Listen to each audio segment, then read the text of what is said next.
Hello everyone and welcome back to a brand new video where today we return with part 7 of our MotoGP 24 Let's Play. Yes, we return this weekend here for the Gran Premio Estrella Galicia? I don't really know. De España. I believe this is technically the Spanish Grand Prix of the season. Of course, if you missed out on the video that went live yesterday from COTA, I would highly recommend going back and checking it out, of course, as well. If you're new around here, consider subscribing. It would be greatly appreciated. We're making good progress towards 1,500 subs at the moment. Taking a look at the Riders' Championship, we are tied currently with David Alonso in P5 and P6, 1 point behind my main rival, Ruida, at that last time out. Subjectives there for Rossato and Suzuki, putting out a big lead at the top of the table. And taking a look at some of the other standings, it is still Vietti and Gonzalez tied at the top of Moto2, and at the top of MotoGP, then Jorge Martin ahead now of Brad Binder at the top of the table. So yeah, a lot of exciting things going on up and down the championships as well at the moment. Of course, our goal is to try and move our way up into Moto2, ready for next season. So hopefully we can try and have a good run out this weekend here at Jerez. Joel Esteban saying, I knew that M-Beard would have attacked me at every turn, and luckily I finished the race in front. The entire team is satisfied, and we will hope we will continue like that at Jerez. So, you were lucky, but the next race will be a different story. We'll create a little bit of beef with some people where I feel like it as well. Now, I was able to look actually around the game, and apparently we don't get transfer rumours until after the summer break, so I don't quite get where that happens in this season. I've also upped the AI slightly more once again, as I feel like we were getting a little bit too strong at COTA, but hopefully this weekend we can finally get our first podium of the season. Good morning from Spain. We're coming to you from the Jerez circuit. Here we are again from the circuit where the second practice session is about to begin. The session will be important both to test the race pace and to book a place in Q2. Well, for my Formula 1 viewers, if you feel like you recognise the name Jerez, then you will not be mistaken. Of course, this place hosted only a couple of Formula 1 Grand Prix, but lived on strong inside the memory of Formula 1 fans, basically for two things that happened, or three things even, I should say, in the last ever race that Formula 1 hosted here. Of course, first of all, in qualifying, Michael Schumacher, Jacques Villeneuve, and Heinz-Harald Frentzen, I believe, all set the same identical qualifying time, down to the 1,000th of a second, the only ever three-way tie recorded in Formula 1 history, which is pretty insane. Then, of course, we have the very iconic "you hit the wrong part of him, Michael, my friend," where Schumacher, of course, tried to swerve at Villeneuve and took himself out of the Grand Prix down at the next hairpin, of course, handing Jacques Villeneuve the championship and also actually getting Schumacher disqualified from the 1997 campaign. And probably the slightly lesser known fact, Mika Häkkinen took his very first Grand Prix victory here back at the end of 1997, of course, then following that with 2 World Championships in 1998 and 1999. So yeah, although this place didn't host a particularly long tenure in Formula 1, it certainly hosts a lot of memories as well. But for MotoGP, this place I think is even more, special as well. So many races, this is still a constant on the MotoGP calendar. So I'm hoping that we can try and have a good weekend here this time out. Hoping we'll be able to try and get up to pace quite quickly, of course, because we only need a solid time in either Q1 or Q2. A massive thank you to all of you that continue to provide me with more information as to how MotoGP works. So we'll try and set some good lap times on the board here in Q1 and see if we're on the pace. Also, shout-outs to F1 2013. That worries me now that was over a decade ago. But that game also featured Jerez as well, so, despite the fact this is a MotoGP series, I like to provide some F1 nostalgia as well. But I think this is one of at least 2, maybe 3 or 4. I think, yeah, it's got to be at least 3, isn't it? Circuits in Spain that host a MotoGP race this season. Of course, we've obviously got this place, Catalunya, and the Ricardo Tormo circuit, as well as maybe a couple more. But our first lap, a 1:53.9, actually felt pretty good. And now we're just trying to see if we can best it. Well, there we go then. Other times immediately improving as well. Suzuki, always going to be one right towards the top of the order. But we're going to find a lot of time actually out of that final corner to promote ourselves back up into top spot here. A 152.1. So 3/10 clear of Suzuki, but I'm expecting the AI to continue improving, as that is not the line through turn 1, and that is just immediately falling off. Well, there we go then. Free practice 1. Nice and simple there. P1 in the end by less than a tenth of a second, though, over David Alonso. Suzuki running up in P5. Furusato, though, only good enough for P10 at the end of that first practice. So we'll head out into FP2, see what kind of times everyone else is setting, because that might already be enough to see us straight into qualifying. Well, we didn't even need to spend any time then out in free practice 2. We make it straight through. So looks like the AI weirdly gets slower in final free practice relative to the first one. So not too sure what is that about. But yeah, we make it straight through into Q2 then. Riccardo Rossi narrowly misses out in the end by just 0.04 of a second. But can we try and claim our second pole of the year after the glory we saw at Kota? We're back again at the circuit to start the second Moto3 qualifying session. The riders are ready, just a few moments, and we'll see them battle it out for lap time. Well, I don't want to kind of poo-poo on my own parade too quickly, but yeah, the rain has fallen here on Saturday afternoon, so I am not putting any money on me getting pole position here, and I wouldn't bet if I was you either. This is going to be a very, very interesting session, though, where I think just trying to get as many laps under our belt is going to be key, but trying to find the balance on these bikes in the rain is no easy feat. As you can see up at turn 1, wobbling around all over the road as everyone else making their way out onto the circuit.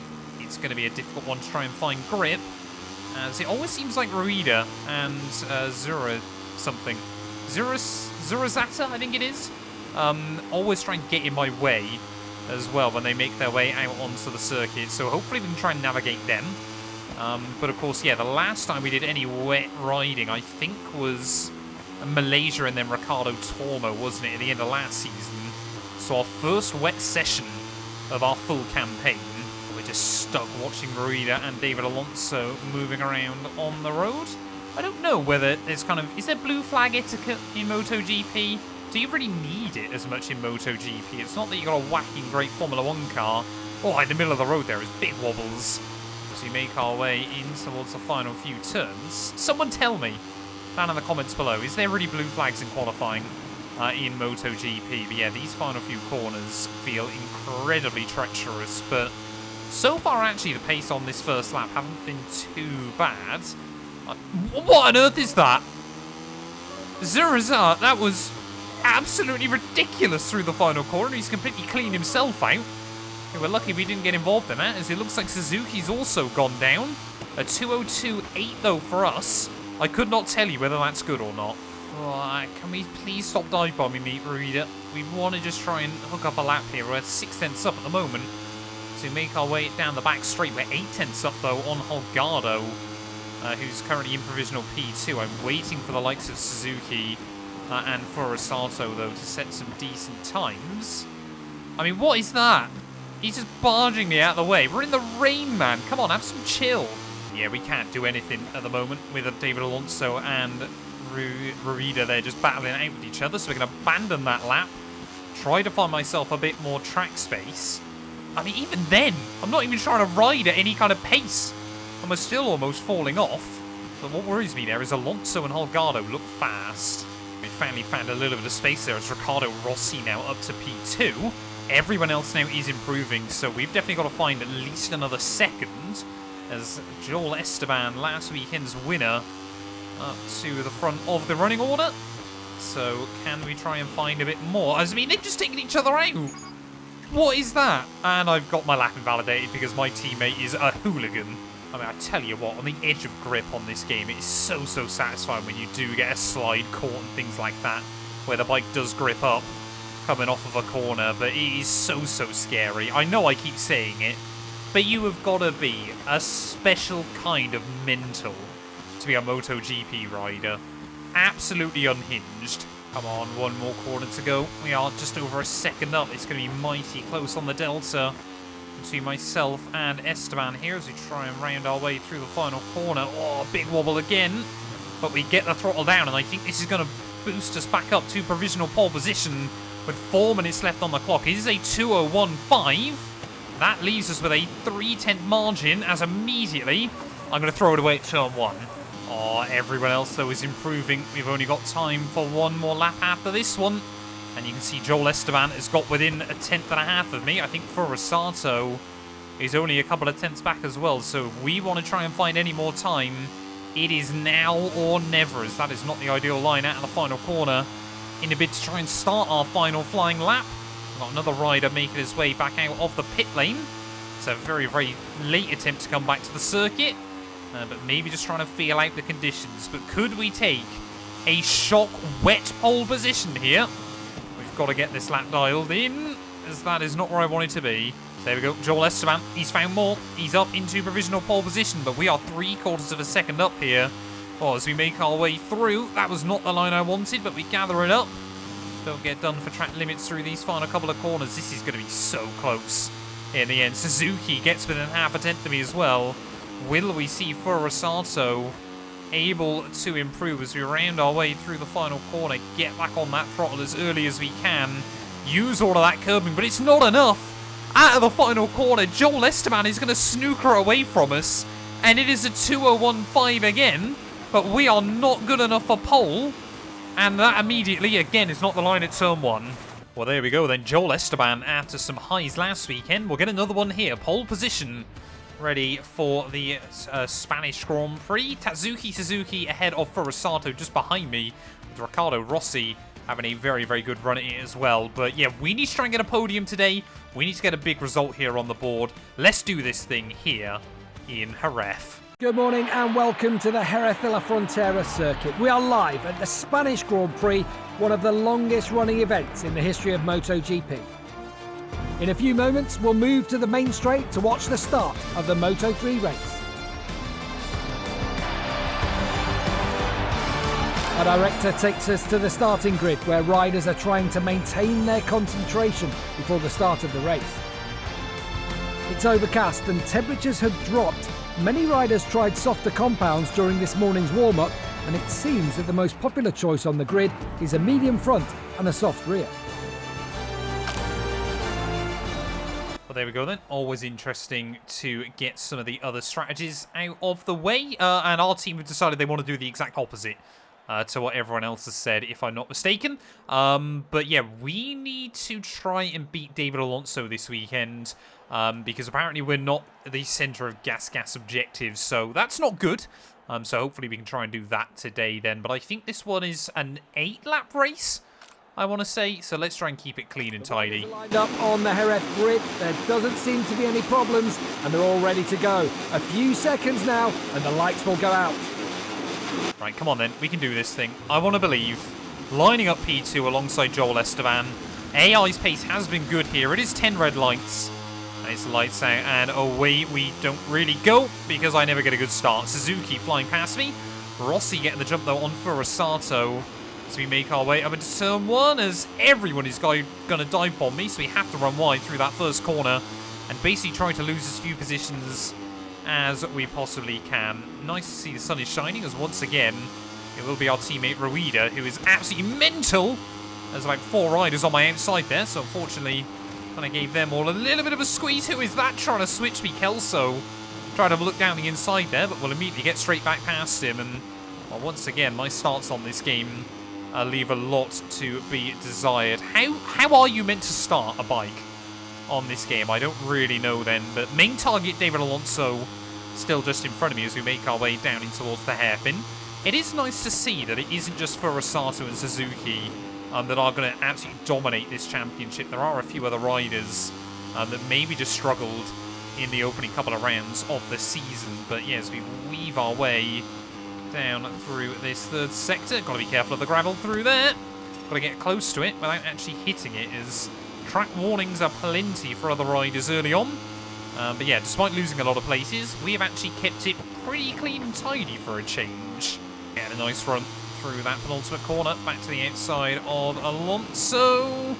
Way too deep, though, on the brakes. We're basically taking half a long lap penalty. It was a good job we did, because seemingly Alonso there was always planning on trying to keep the nose down the inside anyway.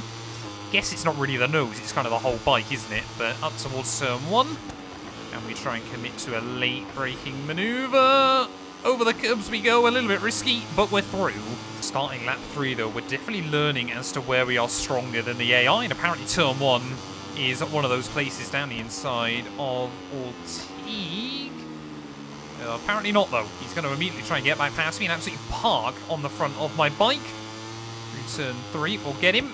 I mean, this is just so aggressive between everyone at the moment. The Moto3 riders absolutely have zero fear here, but once again, just like we saw at Kota, starting to see our top 3 just break away a little bit, so we need to try and get past Rossi as soon as we can. Maybe we can get a run down this back straight on him and have a look for a move into the hairpin. The AI can vary their line massively in towards this braking zone as we brake pretty much on the DHL signs, but over the curbing, that was not the place to stop.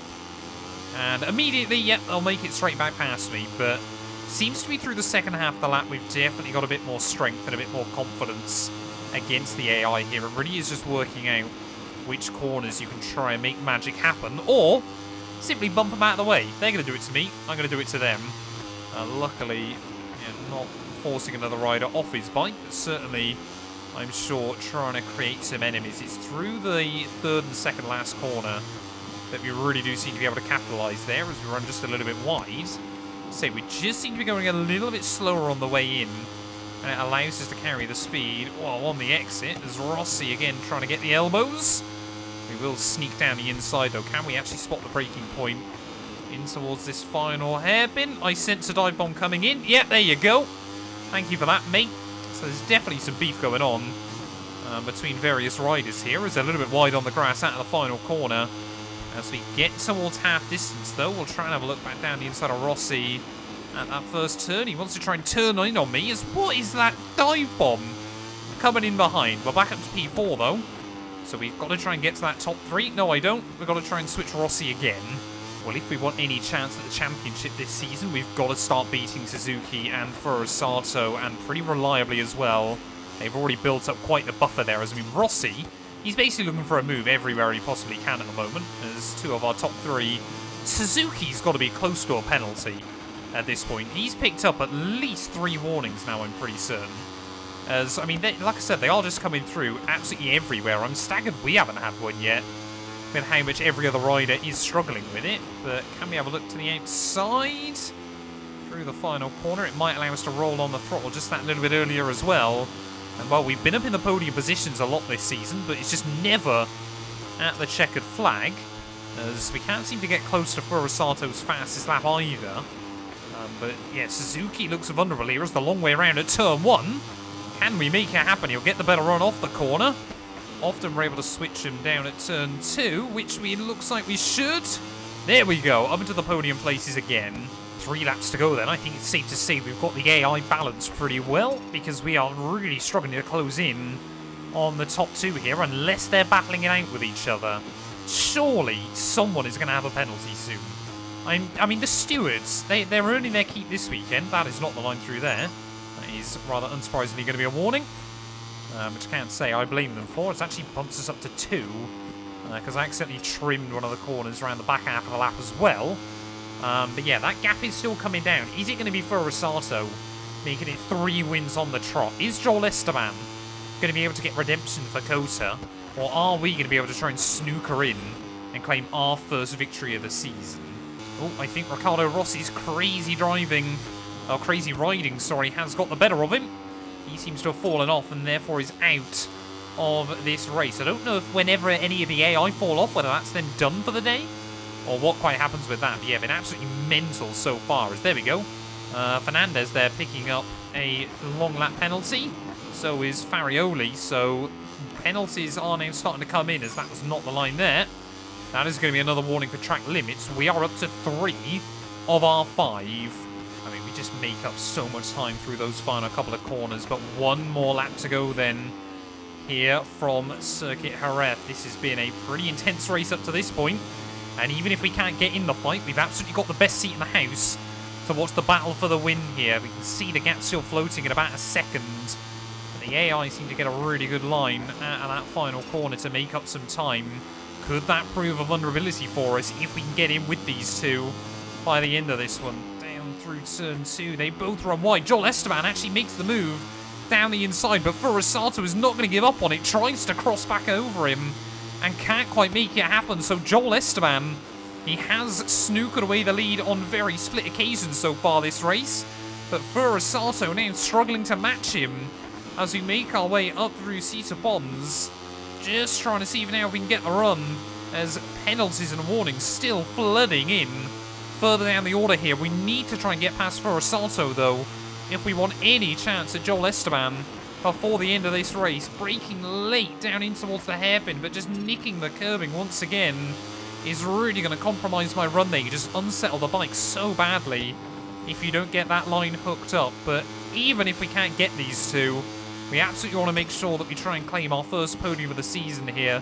Bring back a trophy to Gas Racing as well there. But as we round our way in towards the final sector of this race, this is not done yet. We know just how strong we are through this final sector of the lap, and hopefully we are about to prove it there. Another big wobble as we make our way through. I think, though, Joel Esteban has probably got the gap that he needs here, but sending it to the outside of Furusato. Can we try and get the run in towards the final corner of the race there? We're going to be on the outside on the brakes. Furusato sending it into that hairpin, but we will try and switch him on the exit of the corner there. A little bit of contact between myself and one of our big championship rivals, but he's just about got enough.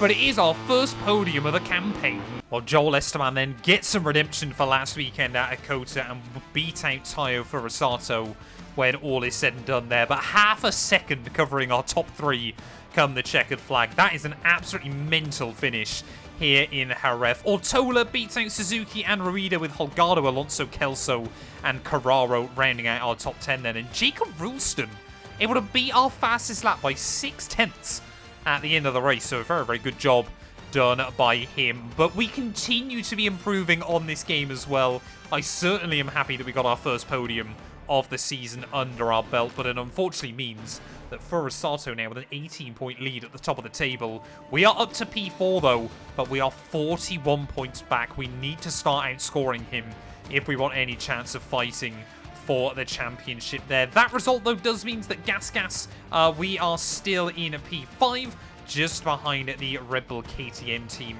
as well there. So we'd love to try and get the better of them in the very near future. But thank you all so much for watching this video. If you have enjoyed, please do make sure to leave a like, get yourself subscribed, and we will be back tomorrow when I think we head to Le Mans.